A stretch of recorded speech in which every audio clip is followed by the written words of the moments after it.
ಚಿನ್ನ ಒಂದು ಮೆಟಲ್ ಮಾತ್ರ ಅಲ್ಲ, ಪಾಸ್ಟ್, ಪ್ರೆಸೆಂಟ್, ಫ್ಯೂಚರ್ ಎಲ್ಲ ಕಾಲದಲ್ಲೂ ಚಿನ್ನನೇ. ಅದು ಭಾವನೆ, ಭದ್ರತೆ, ಗೌರವ. ನಮ್ಮ ಭಾರತದಲ್ಲಿ ಅದು ಮನೆಯ ಪ್ರತಿಯೊಂದು ಹಬ್ಬಕ್ಕೆ, ಕನಸಿಗೆ ಬೆಸೆದುಕೊಂಡಿರುವ ಪರಂಪರೆ. ಆದರೆ ನಾನು ನಿಮಗೆ ಹೇಳಿದ್ರೆ ಹೇಗಿರುತ್ತೆ, ನಿಮ್ಮ ಲಾಕರ್ನಲ್ಲಿ ಇರೋ ಚಿನ್ನ ಜಗತ್ತಿನ ದೊಡ್ಡ ಶಕ್ತಿಗಳ ಆಟದ ಭಾಗವಾಗಿದೆ ಅಂದರೆ ನಂಬ್ತೀರಾ? ಎಲ್ರಿಗೂ ಈಗ ಒಂದು ಪ್ರಶ್ನೆ ಇದೆ, ಗೋಲ್ಡ್ ರೇಟು ಜಾಸ್ತಿ ಆಗುತ್ತಾ, ಕಮ್ಮಿ ಆಗುತ್ತಾ? ಆದರೆ ಎಷ್ಟು ಜಾಸ್ತಿ ಆಗುತ್ತೆ, ಎಷ್ಟು ಕಮ್ಮಿ ಆಗುತ್ತೆ ಅಂತ. ಇದೆಲ್ಲ ನಾವು ಈ ವಿಡಿಯೋದಲ್ಲಿ 8 ಭಾಗ ಮಾಡಿದ್ದೀವಿ. ಯಾಕೆ, ಹೇಗೆ, ಏನು ಅಂತ ಪ್ರತಿಯೊಂದು ತಿಳಿಸ್ಕೊಡ್ತೀವಿ. ಅದಕ್ಕಿಂತ ಮುಂಚೆ ಎಲ್ರಿಗೂ ಯುವಘೋಷಕ್ಕೆ ಸ್ವಾಗತ. ನೀವಿನ್ನೂ ನಮ್ಮ ಚಾನಲ್ಗೆ ಸಬ್ಸ್ಕ್ರೈಬ್ ಮಾಡ್ಕೊಂಡಿಲ್ಲ ಅಂದರೆ ಈಗಲೇ ಮಾಡ್ಕೊಳ್ಳಿ. ಯಾಕೆ ಅಂದರೆ ಇಂಥ ಅನೇಕ ಮಾಹಿತಿಗಳನ್ನ ಮಿಸ್ ಮಾಡ್ಕೋಬಾರ್ದು, ಅದೇ ನಮ್ಮ ಕಳಕಳಿ. ಇನ್ನು ಲೇಟ್ ಮಾಡದೆ ಈ ವಿಡಿಯೋದೊಳಗೆ ಹೋಗೋಣ. ನೀವು ಯಾವುದೇ ಭಾರತೀಯ ಮನೆಯೊಳಗೆ ಕಾಲಿಟ್ರೂ ಚಿನ್ನದ ಕಥೆಗಳೇ ಸಿಗುತ್ತವೆ. ಮಗಳು ಹುಟ್ಟಿದ್ಲು ಅಂತ ಅಮ್ಮ ಚಿನ್ನನ ಸಂಗ್ರಹಿಸೋದಕ್ಕೆ ಶುರು ಮಾಡ್ತಾಳೆ. ಮದುವೆ ದಿನದಿಂದಲೇ ಒಂದು ಹಾರ ಉಳಿಸ್ಕೊಂಡಿರೋ ಅಂಥ ಅಜ್ಜಿ, ಪ್ರತಿ ದೀಪಾವಳಿಗೂ ಒಂದು 10 ಗ್ರಾಮ್ 5 ಗ್ರಾಮ್ ನಾಣ್ಯ ತರ್ತಾ ಇರೋವಂಥ ತಂದೆ. ನಾವು ಇದನ್ನು ಭಾವನೆ ಅಂತ ನೋಡ್ತೀವಿ, ಆದರೆ ಜಗತ್ತು ಇದನ್ನು ಯೋಜನೆ ಅಂತ ನೋಡುತ್ತೆ. ಭಾರತದಲ್ಲಿ ಚಿನ್ನ ಖರೀದಿ ಮಾತ್ರ ಮಾಡಲ್ಲ, ಅದನ್ನು ಆಶೀರ್ವಾದವಾಗಿ ಪಡೀತಾರೆ. ಪ್ರತಿಯೊಂದು ಹಬ್ಬ, ಮದುವೆ, ಸಂಭ್ರಮಕ್ಕೆ ಬಿಗಿದುಕೊಂಡಿರೋ ಪರಂಪರೆ ಅದು. ಭಾರತೀಯ ಮಹಿಳೆಯರಿಗೆ ಚಿನ್ನ ಅಂದರೆ ನೆನಪು, ಭದ್ರತೆ, ಒಂದು ಗುರುತೇ ಸರಿ. ಆದರೆ ಈ ಭಾವನೆ ಹಿಂದೆ ಜಗತ್ತೇ ನಡುಗಿಸೋ ಅಂಥ ಒಂದು ದೊಡ್ಡ ಕಥೆ ಇದೆ. ಒಬ್ಬ ಭಾರತೀಯ ಹೆಣ್ಣು ಮಗಳು ಅವಳ ಮದುವೆಯಲ್ಲಿ ಚಿನ್ನ ಧರಿಸಿ ನಡೆಯುವಾಗ ಆಕೆ ತಂದುಕೊಳ್ಳುವುದೇ ಒಂದು ಕುಟುಂಬದ ಪರಂಪರೆ, ತಾಯಿಯ ಕನಸುಗಳು, ತಲೆಮಾರುಗಳ ಆಶೀರ್ವಾದ. ಆದರೆ ಅವಳು ಧರಿಸಿರುವ ಚಿನ್ನವೇ ಈಗ ಜಗತ್ತಿನ ದೊಡ್ಡ ರಹಸ್ಯ ಆಟದ ಭಾಗವಾಗಿದೆ ಅಂದರೆ ನಂಬ್ತೀರಾ? ಮುಚ್ಚಿದ ಅದೆಷ್ಟೋ ಭಂಡಾರಗಳ ಹಿಂದೆ, ಸರ್ಕಾರಗಳ ಹಿಂದೆ, ಜಗತ್ತಿನ ಬಿಕ್ಕಟ್ಟುಗಳ ಹಿಂದೆ, ಅಲ್ಲಿ ಚಿನ್ನವೇ ರಾಷ್ಟ್ರಗಳ ಭವಿಷ್ಯಗಳನ್ನು ನಿರ್ಧರಿಸ್ತಾ ಇದೆ. ಈಗ ಚಿನ್ನಕ್ಕಾಗಿ ವಿಶ್ವದ ಮಹಾಶಕ್ತಿಗಳು ಎಂದಿಗೂ ಇಲ್ಲದ ಮಟ್ಟಿಗೆ ಹೋರಾಟ ಮಾಡ್ತಾ ಇವೆ. ಹಾಗೆ ವಿಡಿಯೋದ 2ನೇ ಭಾಗಕ್ಕೆ ಹೋಗೋಣ. ಈಗ ಜಗತ್ತಿನ ದೊಡ್ಡ ರಾಷ್ಟ್ರಗಳು ಶಾಂತವಾಗಿ ಅನಿಶ್ಚಿತ ಭವಿಷ್ಯಕ್ಕೆ ತಯಾರಾಗ್ತಾ ಇವೆ ಮತ್ತು ಅವರ ಅಸ್ತ್ರ ಏನು? ಚಿನ್ನ. ಇದು ಚಿನ್ನದ ಕಥೆ. ಆಭರಣಗಳಿಗಿಂತ ದೊಡ್ಡದು, ಭಾವನೆಗಳಿಗಿಂತ ದೊಡ್ಡದು, ಪರಂಪರೆಗಿಂತ ದೊಡ್ಡದು. ಇದು ಜಾಗತಿಕ ಚಿನ್ನದ ಆಟ. ದೇಶಗಳು, ಬ್ಯಾಂಕುಗಳು, ಆರ್ಥಿಕತೆಗಳು ನಡೆಸುತ್ತಿರುವ ಮೌನ ಯುದ್ಧ. ಚೀನಾ ತಿಂಗಳುಗಟ್ಟಲೆಯಿಂದ ಚಿನ್ನನ ಕೊಂಡ್ಕೊಳ್ತಾ ಇದೆ. ಅಮೆರಿಕ ಜಗತ್ತಿನ ಅತಿದೊಡ್ಡ ಚಿನ್ನದ ಭಂಡಾರ ಹೊಂದಿದೆ. ರಷ್ಯಾ ಬದುಕು ಉಳಿಸಿಕೊಳ್ಳಲು ಚಿನ್ನನ ಮಾರಾಟ, ಖರೀದಿ ಎರಡನ್ನೂ ಮಾಡ್ತಾ ಇದೆ. ಮಧ್ಯಪ್ರಾಚ್ಯ ದೇಶಗಳು ತೈಲದ ನಂತರದ ಯುಗಕ್ಕೆ ಸಿದ್ಧ ಆಗ್ತಾ ಇದೆ. ಯುರೋಪ್ ಇನ್ನೂ 2ನೇ ವಿಶ್ವಯುದ್ಧದ ಕಾಲದ ಚಿನ್ನವನ್ನೇ ಹೊಂದಿದೆ. ಭಾರತ, ನಮ್ಮ ದೇಶ, ತನ್ನ ಚಿನ್ನದ ಸಂಗ್ರಹವನ್ನು ನಿಧಾನವಾಗಿ ಹೆಚ್ಚಿಸ್ತಾ ಇದೆ. ಚೀನಾ ಒಂಥರ ಮೌನ ಸಂಗ್ರಾಹಕ, ಸೈಲೆಂಟಾಗೇ ಎಲ್ಲ ಪರ್ಚೇಸ್ ಮಾಡ್ತಾ ಇದೆ. ತಿಂಗಳುಗಟ್ಟಲೆಯಿಂದ ಚಿನ್ನನ ಕೊಂಡ್ಕೊಳ್ತಾ ಇದೆ. ಅದು ಮದುವೆಗಳಿಗೆ ಅಲ್ಲ, ಆಭರಣಗಳಿಗೆ ಅಲ್ಲ, ಅದು ಶಕ್ತಿಗಾಗಿ. ಭವಿಷ್ಯನ ಶಸ್ತ್ರಾಸ್ತ್ರಗಳು ಅಲ್ಲ, ಆರ್ಥಿಕ ಶಕ್ತಿ ಆಳುತ್ತೆ ಅಂತ ಚೀನಾ ತಿಳ್ಕೊಂಡಿದೆ ಮತ್ತು ಆ ಶಕ್ತಿ ಚಿನ್ನದ ಮೂಲಕ ಬರುತ್ತದೆ ಅಂತಲೂ ತಿಳ್ಕೊಂಡಿದೆ. ಇನ್ನು ಅಮೆರಿಕ ಜಗತ್ತಿನಲ್ಲೇ ಅತಿ ದೊಡ್ಡ ಚಿನ್ನದ ಸಂಗ್ರಹ ಹೊಂದಿದೆ. 8,000ಕ್ಕಿಂತ ಜಾಸ್ತಿ ಟನ್.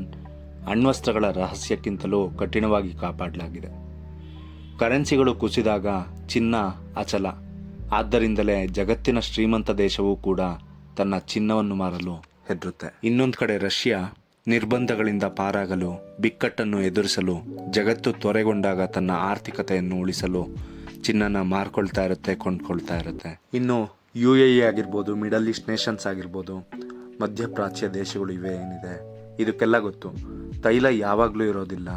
ಆದ್ದರಿಂದ ಅವುಗಳು ಶಾಂತವಾಗಿ ಚಿನ್ನನ ಸಂಗ್ರಹಿಸ್ತಾ ಇದೆ. ಭವಿಷ್ಯದ ಹೊಸ ಜಗತ್ತಿಗೆ ಸಿದ್ಧವಾಗ್ತಾ ಇದೆ.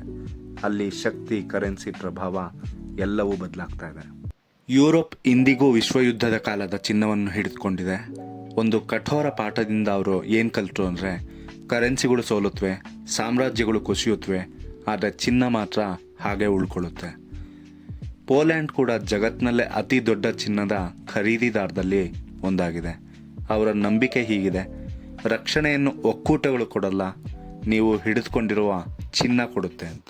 ಇನ್ನು ಮಧ್ಯ ಏಷ್ಯಾದ ಚಿಕ್ಕ ರಾಷ್ಟ್ರಗಳಾದಂಥ ಕಜಕ್ಸ್ತಾನ್, ಉಜ್ಬೇಕಿಸ್ತಾನ್ ಇದೆಲ್ಲ ನಿರ್ಧಾರ ಮಾಡ್ತಾ ಇದೆ. ಅವರು ಸಹ ಚಿನ್ನನ ಸಂಗ್ರಹಿಸ್ತಾ ಇದ್ದಾರೆ. ಯಾಕಂದರೆ ಮುಂದಿನ ಆರ್ಥಿಕ ಬಿರುಗಾಳಿ ಯಾರನ್ನು ಬಿಡೋದಿಲ್ಲ ಅನ್ನೋದು ಅವರಿಗೂ ಗೊತ್ತು. ಇನ್ನು ಚಿನ್ನದೊಂದಿಗೆನೇ ಬದುಕ್ತಾ ಇರೋವಂಥ ಟರ್ಕಿ ತನ್ನ ಅಧಿಕೃತ ಚಿನ್ನದ ಸಂಗ್ರಹವನ್ನು ಹೆಚ್ಚಿಸ್ಕೊಳ್ತಾ ಇದೆ. ಅವರ ಸಂದೇಶ ಸ್ಪಷ್ಟವಾಗಿದೆ: ಚಿನ್ನವೇ ನಮ್ಮ ಕವಚ. ಸೌತ್ ಆಫ್ರಿಕಾ ಚಿನ್ನದ ಉತ್ಪಾದಕ ಮಾತ್ರ ಅಲ್ಲ, ಈಗ ಅದು ಖರೀದಿದಾರರು ಆಗ್ತಾ ಇದೆ. ಘಾನಾ ಮತ್ತು ಇನ್ನಿತರ ರಾಷ್ಟ್ರಗಳು ತಮ್ಮ ಆರ್ಥಿಕತೆಯನ್ನು ಬಲಪಡಿಸಲು ಚಿನ್ನ ಸೇರಿಸ್ತಾ ಇದೆ. ಸರಿ, ಯಾಕೆ ಇಷ್ಟು ದೇಶಗಳು ಚಿನ್ನನ ಖರೀದಿ ಮಾಡ್ತಾ ಇವೆ ಅಂತ ಅಂದರೆ ಅದನ್ನು 3ನೇ ಭಾಗದಲ್ಲಿ ನೋಡೋಣ ನಾವು. ಯಾಕಂದರೆ ಚಿನ್ನ ಸುಳ್ಳು ಹೇಳೋಲ್ಲ, ಚಿನ್ನ ಎಂದಿಗೂ ಡಿಫಾಲ್ಟ್ ಆಗೋಲ್ಲ, ಚಿನ್ನಕ್ಕೆ ದಿವಾಳಿ ಅನ್ನೋದೇ ಇಲ್ಲ. ಚಿನ್ನ ಜಗತ್ತಿನ ಪ್ರಾಚೀನ ಇನ್ಶೂರೆನ್ಸ್. ಜಗತ್ತಿನ ಮ್ಯಾಪ್ನ ನೋಡಿದ್ರೆ ಒಂದೇ ಒಂದು ಮಾದರಿ ಸ್ಪಷ್ಟ ಆಗ್ತಾ ಇದೆ. ಇಂದಿಗೂ ಈ ಹಿಂದೆ ಎಂದೂ ಇರದಷ್ಟು ರಾಷ್ಟ್ರಗಳು ಚಿನ್ನನ ಕೊಂಡ್ಕೊಳ್ತಾ ಇವೆ. ಇದು ಮೌನ ಜಾಗತಿಕ ಸಂಗ್ರಹಣೆಯ ಯುಗ. ಇದಕ್ಕೆಲ್ಲ ಒಂದು 6 ಕಾರಣ ಏನು ಅಂತ ಅಂದರೆ, ಡಾಲರ್ ವೀಕ್ ಆಗ್ತಾ ಇದೆ, ಗ್ಲೋಬಲಲ್ಲಿ ಎಲ್ಲ ಯುದ್ಧಗಳು ಜಾಸ್ತಿ, ಇನ್ಫ್ಲೇಷನ್ ಹಣದುಬ್ಬರ, ಸೆಂಟ್ರಲ್ ಬ್ಯಾಂಕ್ ಸ್ಟ್ರಾಟಜಿಗಳು ಮಾಡ್ತಾ ಇರುತ್ತೆ, ಅದಾದಮೇಲೆ ಸ್ಟಾಕ್ ಮಾರ್ಕೆಟ್ಗಳೆಲ್ಲ ಅನ್ಸ್ಟೇಬಲ್ ಆಗಿವೆ, ಆಮೇಲೆ ನ್ಯೂ ಗ್ಲೋಬಲ್ ಕರೆನ್ಸಿಗೆ ಸಿದ್ಧ ಆಗ್ತಾ ಇದೆ.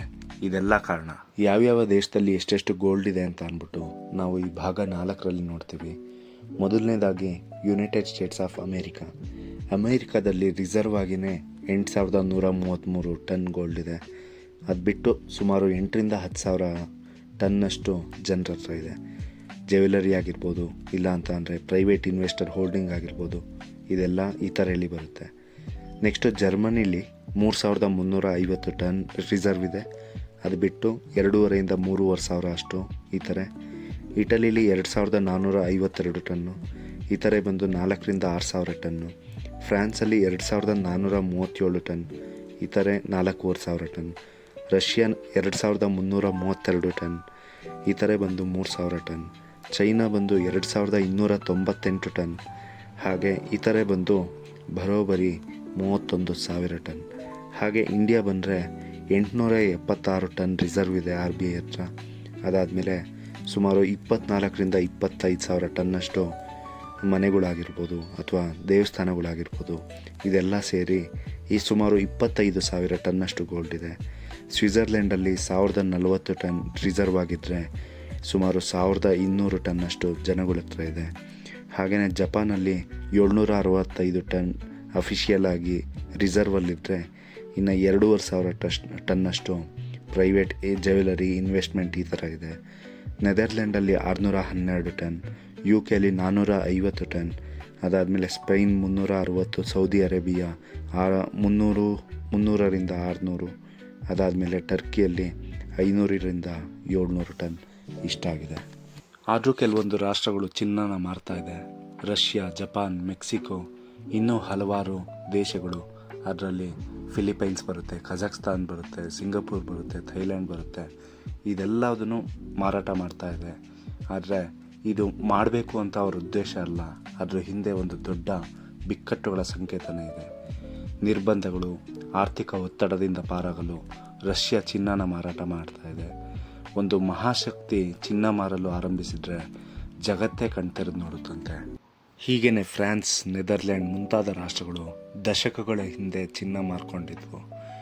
ಇಂದು ಅನೇಕ ಆರ್ಥಿಕ ತಜ್ಞರು ಅದನ್ನು ತಪ್ಪಾಗಿಯೇ ಹೇಳ್ತಾರೆ.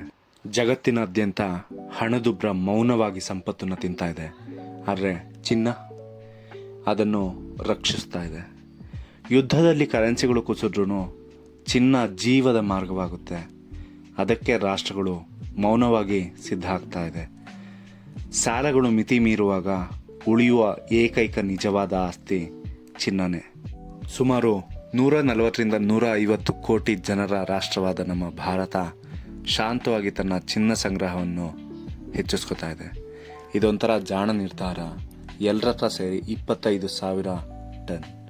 ಭಾರತದಲ್ಲಿ ಮದುವೆಗಳನ್ನ ಲೆಕ್ಕ ತಗೊಂಡ್ರೆ ಒಂದು ದೇಶ ಬಳಸೋಷ್ಟು ಚಿನ್ನ ಈ ಮದುವೆಗಳಲ್ಲೇ ಬಳಸ್ಬಿಡ್ತಾರೆ. ಅದೇ ನಮ್ಮ ಸಂಸ್ಕೃತಿಯ ಶಕ್ತಿ.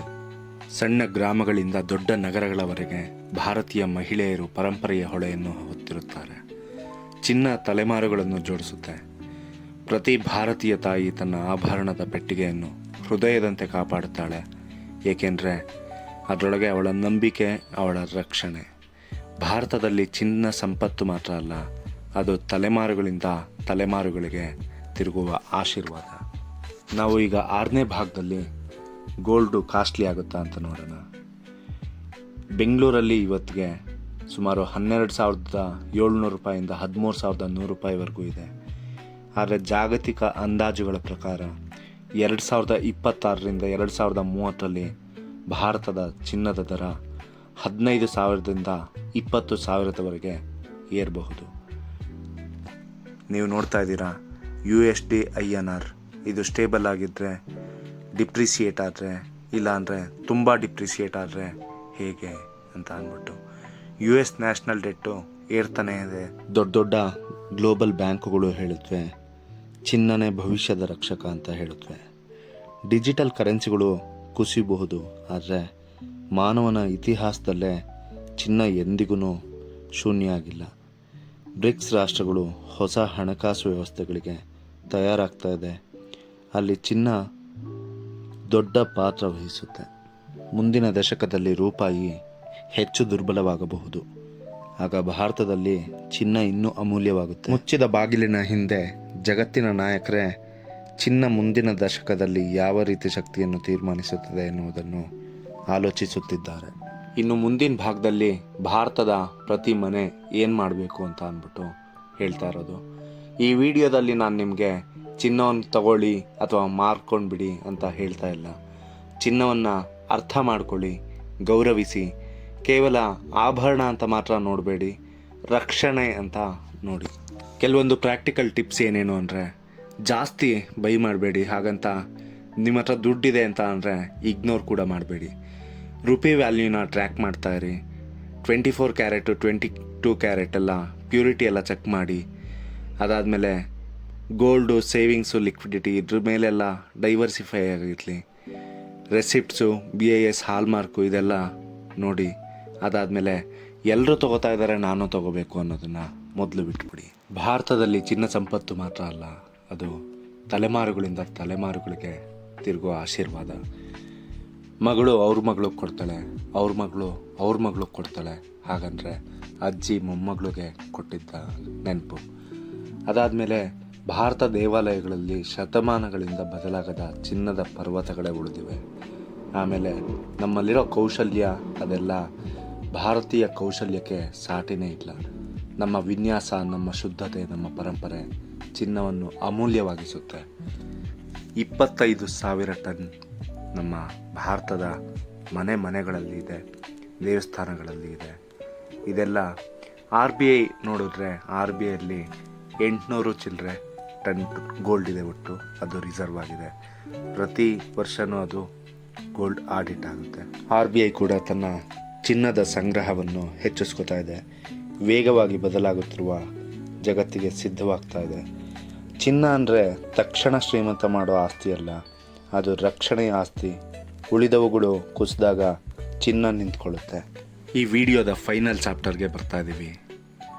ಚಿನ್ನ ಸಂಪತ್ತು ಮಾತ್ರ ಅಲ್ಲ, ಅದು ತಾಯಿಯ ಆಶೀರ್ವಾದ, ಮನೆಯ ಬಲ, ಒಂದು ದೇಶದ ಮೌನ ರಕ್ಷಕ. ಜಗತ್ತು ಅನಿಶ್ಚಿತವಾದಾಗ ಚಿನ್ನ ಮೌನವಾಗಿ ನಿಮ್ಮ ಜೊತೆನೇ ನಿಂತಿರುತ್ತೆ. ಇಂದು ಮುಂದಿನ ದಶಕದ ಬಿರುಗಾಳಿಗೆ ರಾಷ್ಟ್ರಗಳು ಸಿದ್ಧವಾಗುತ್ತಿರುವಾಗ ಭಾರತವು ಈ ಜಾಗತಿಕ ಚಿನ್ನದ ಆಟವನ್ನು ಅರ್ಥ ಮಾಡಿಕೊಳ್ಳಲೇಬೇಕು. ಯಾಕೆಂದರೆ ಚಿನ್ನ ಕಳೆದ ಕಾಲವು, ಇಂದಿನ ಕಾಲವು, ಮುಂದಿನ ಕಾಲವು ಚಿನ್ನನೇ ಆಗಿದೆ.